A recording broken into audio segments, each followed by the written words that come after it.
So when I landed in the UK to visit my mother, after spending 2 weeks in Buenos Aires learning tango and Spanish, my mother's first comment to me was, "A minister dancing tango?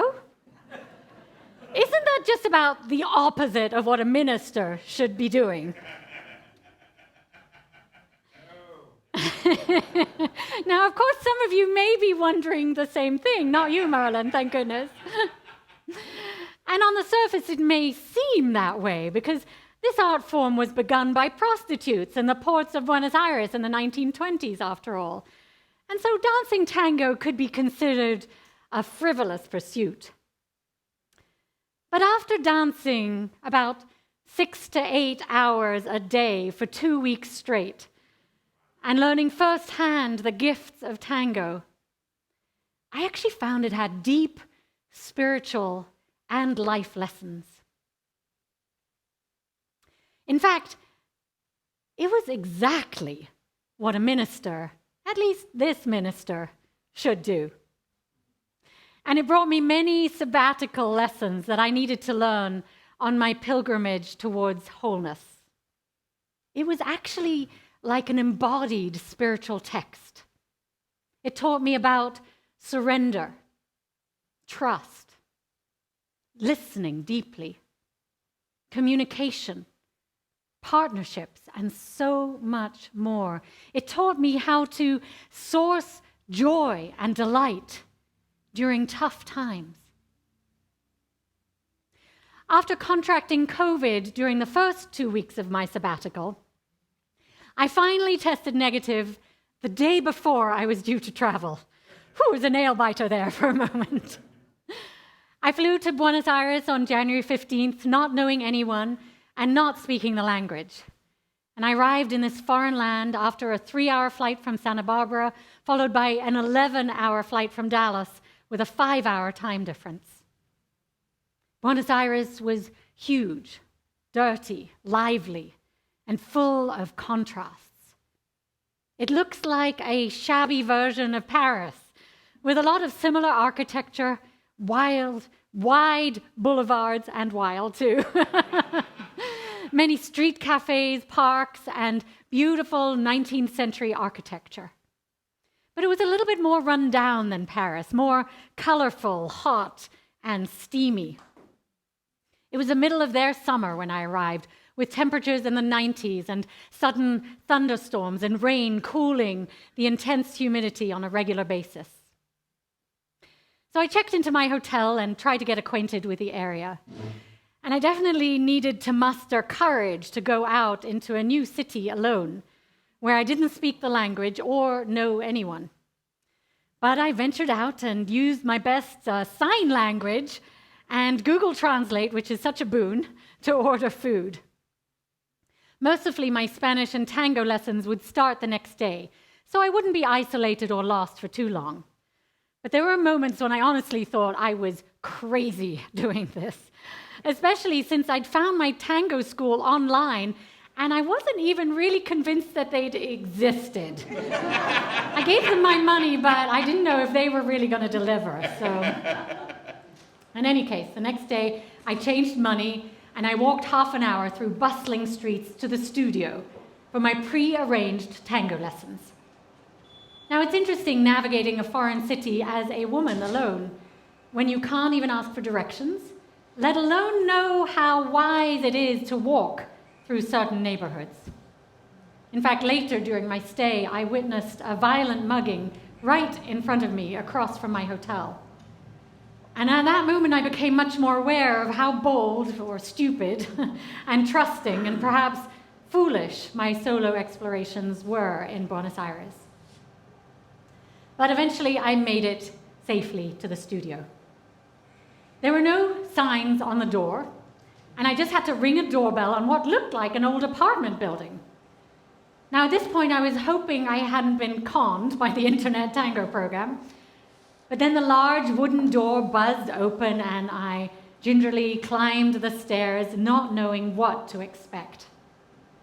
Thankfully, a friendly woman greeted me who spoke no English, and she shepherded me into a small but longish room with a well-worn wooden floor, looked like a dance floor, and interesting artsy lamps. There she pointed me to a chair, and from what I could glean, instructed me to sit down and wait for my teacher. I waited, and then after a few minutes, my teacher arrived, a swarthy, middle-aged Argentinian with a warm smile who mercifully spoke a little bit of English, and we began tango lessons. Tango's music developed in the 1880s and 90s in two cities on either side of the giant River Plata that's flanked by Argentina and Uruguay. German immigrants actually brought the bandoneon, a type of accordion, over in the mid-1800s. The bandoneon, which is that instrument there, was originally intended for religious and popular music of the time. And there are many myths and stories and mysteries about how tango music and dancing unfolded from there. At first it was considered a very low-life dance. But once the French aristocracy discovered it in Buenos Aires, they took it back to Paris, and it soon became hugely fashionable worldwide. And it's actually completely different from American tango in that it's more improvised and more about evoking emotions in the music and listening to your partner. In fact, Jennifer Vandiver, in her book American Tango, writes, "There's a saying that tango is a sad thought danced. But that's only part of it." She says, "It's touching the sadness in you, the pain, yes, but also the joy, the humor, the everything life has. It's touching everything, as you can hear in the music playing behind me." So my dance teacher put on traditional tango music, and we got straight onto the dance floor. First, he taught me the tango embrace, in which you lean into one another like a triangle, connected in the upper body, but apart below. I was a little shy and embarrassed at first, a little close, but his confidence and kindness soon allowed me to surrender to my lessons. And I began to learn that tango was all about listening. Now, there was no particular order of the moves. Instead, the man provides the structure and space for the woman to improvise and create patterns and art with her legs, as you saw in the video earlier. It's all about interpreting the music and dialoguing physically, even playing with your partner. And it's an invitation to lean into another and to trust. And then my teacher told me to close my eyes while we danced. What? I hesitated, terrified that I couldn't look at my feet and I'd mess up or step on his feet. But then I learned that most women actually dance with their eyes closed. And so it allowed me to feel the music and what he was communicating in a whole different way. But it was rather like a trust fall, where you fall backwards and hope somebody catches you. And you have to have the confidence that your partner is going to negotiate the traffic of the other dancers, keep you on the dance floor, and keep you safe. It takes a lot of trust. And for someone who's usually very in control of her life, this was a risky, though rather blissful experiment. To be able to trust someone as I was being guided across the dance floor while our legs talked to one another was exhilarating. With my eyes closed while our bodies interpreted the music, it felt sort of like I was in a trance. And it was easy to follow that dance teacher. It turns out that these skills of embodied listening and trust are ones that I needed for the rest of my sabbatical, especially when I later broke both of my feet. Not tango dancing, but falling down the side of a mountain. But more than that, I feel these skills are one for life that all of us might wish to develop further. Because when we drop our consciousness into our bodies, we become more intuitive, in the way that animals are, sensing energies, danger, as well as safety. Later that day, I was taken to buy my first pair of tango shoes. You see them here. Now, I've never worn heels like that before. And it added a whole new element of balance, risk, and interpretation. Sadly, it's going to be a while before I can wear those again, until my feet recover fully. In any case, the next day, I had another dance instructor, and my experience was completely different from the day before. Try as I might to listen and understand his movements, I just couldn't read him. He was more formal and critical in his teaching style, and I really struggled to follow him. He kept stopping us and telling me that I was doing it wrong, rather than being encouraging. And his whole approach was more in his head about being right, rather than tuning us into our bodies. So I just couldn't trust or relax. And little by little, I found myself losing confidence and ability, and my body froze and contracted in this situation. So it was interesting to notice how teacher number one, I felt more embodied, relaxed, and confident, and that I could learn and do almost anything. And then teacher number two, I froze, I got rigid, I lost my confidence, and I didn't actually really even enjoy the dancing. And then I realized it was fascinating to learn the effect that a partner can have on you and on your sense of whether or not you can dance or you can do life. And it made me examine my internal sense of self, concerned how easily I could lose my center. Perhaps the lesson here was to feel whole and good enough within, no matter who I was dancing with. I had two other dance teachers during my 2 weeks, another man and a woman, and my experience was different with each of them. And they each brought out different things in me. And the lesson I learned here is that different people evoke different qualities in us. And what ultimately matters is that you are true to yourself and you stay centered within. If we're confident and relaxed 1 minute and tense and resistant the next, depending on who we're with, then perhaps we haven't really tapped into the core knowing that allows us to be ourselves no matter what. Big life lessons, I think, there for us all. So I encourage you to explore how you feel in the presence of different people. Do you find you're the same with everyone, with a strong internal compass, or do you feel better around some people than others and need to avoid some types of relationships to remain whole?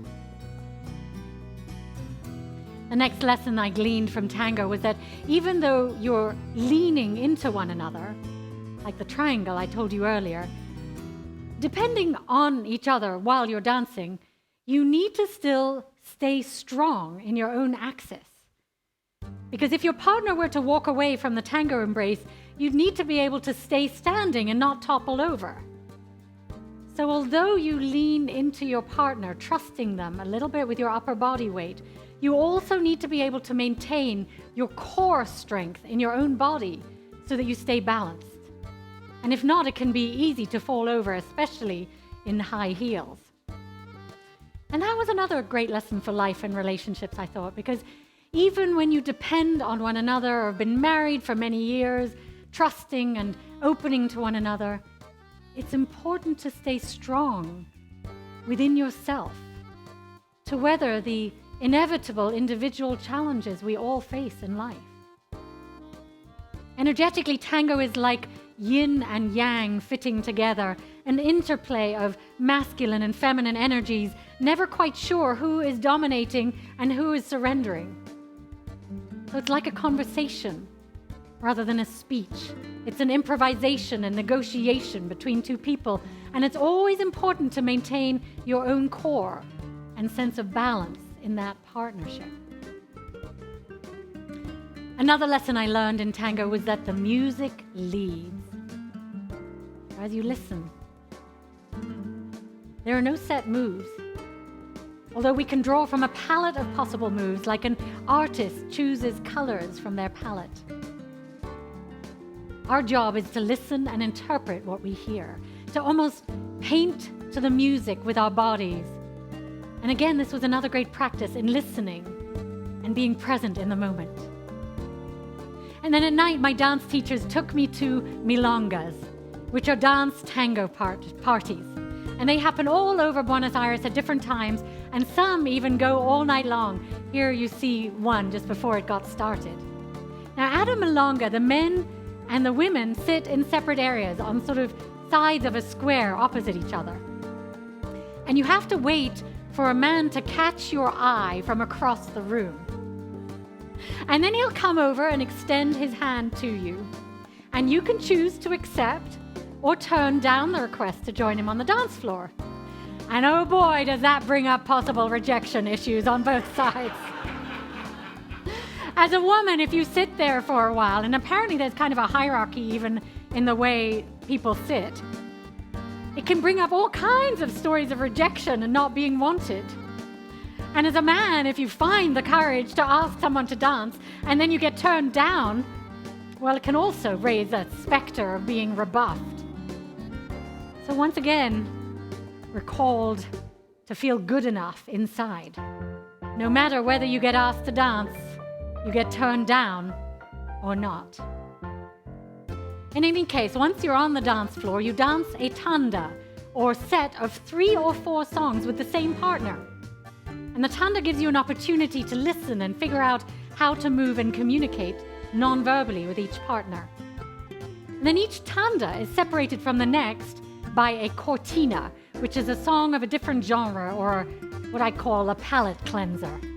So you know the tanda's over, you go sit down, and then usually you'll dance with your partner for the whole tanda, and then during the cortina, dancers exchange partners. And what was so great was that I got to witness people of all ages dancing together. There were 80-year-old women dancing with 30-year-old men, and young people and octogenarians all mixing it up. One milonga we went to was full of 70 and 80-year-olds, and I thought, what a glorious way to grow old. As I watched people dancing blissfully and intimately together, I know you, Michael, know just what that's like as someone who dances regularly. And in Argentina, older people were allowed to remain vital and enjoy dancing together and fully inhabiting their bodies no matter what age. It was an opportunity to remain youthful, and it was such an inspiration. And tango also requires you to have the courage to connect with all different kinds of human beings. Because each time you're asked to dance 3 to 4 dances in a row by a partner at a milonga, you have no idea how it's going to unfold. These are complete strangers. So you're required to have instant nonverbal communication with another human being. So you need to be open, you need to listen deeply, be willing to adapt and experiment. And isn't that a good metaphor for how when we meet strangers, we need to do something similar, to sense their skill and energy and follow or respond to that? And in fact, it's almost impossible to have a verbal conversation while dancing tango, so you're not going to get to know people on a head level. With some people, you feel a flow, with others, not at all, yet you have to keep dancing with them for the whole tanda.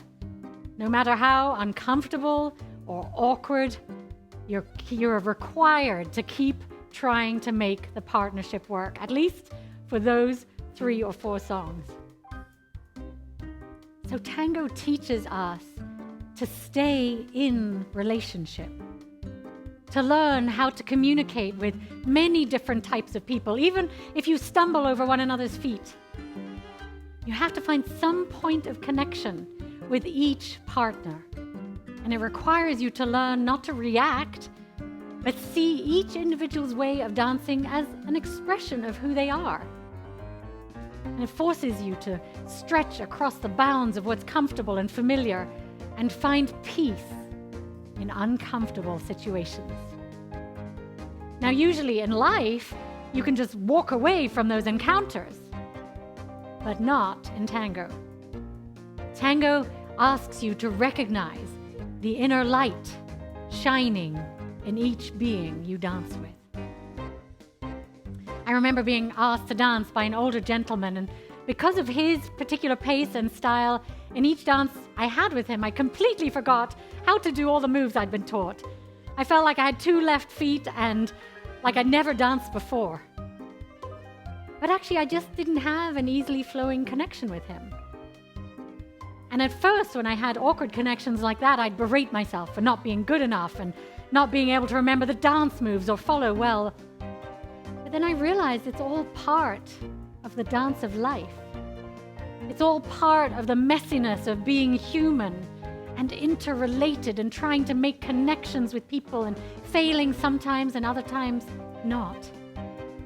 It's part of remembering our own wholeness, even when we feel broken or less than. Nina George says, "Tango is a truth drug. It lays bare your problems and your complexes, but also the strengths you hide from others so as not to vex them. It shows what a couple can be for each other, how they can listen to each other. People who only want to listen to themselves will hate tango." Another lesson I learned from tango was to slow down and take my time, because tango is really a meditation. You have to be completely present in the moment, not anticipating the next move or thinking ahead. And it's important not to rush, but rather breathe into every moment and be yourself. There is space and time among the steps to do your own embellishments. And in fact, it seems that tango is all about expressing yourself while being connected to another human being, which seems like a perfect practice ground for our 7th Unitarian Universalist principle, that of the interdependence of all. So there are many embodied spiritual lessons I think we can draw from tango that are taught through words, usually in religious and spiritual texts. You're called to simultaneously embody strength and vulnerability, open-heartedness, while having clear boundaries. Just like Brené Brown talks about, keeping a strong back with a soft heart. It requires being embodied and centered in yourself while being open and present to another. And it's a practice of maintaining deep inner connection while being interdependent. It's a mindfulness exercise because you have to concentrate fully, listen deeply, and observe what's going on. So the monkey mind finally gets to slow down and calm during tango so that you can really be present in the moment. So, my beloveds, whether or not you get on the dance floor to try out Argentine Tango, no pressure, I do encourage you to find your art form that pushes your boundaries and helps you grow. To find what brings you joy and bliss. Because the more we fill our inner wells with delight, the more we have to give to one another and the wider world. The more we can bring an energy of healing, kindness, and grace to one another on this planet. May it be so.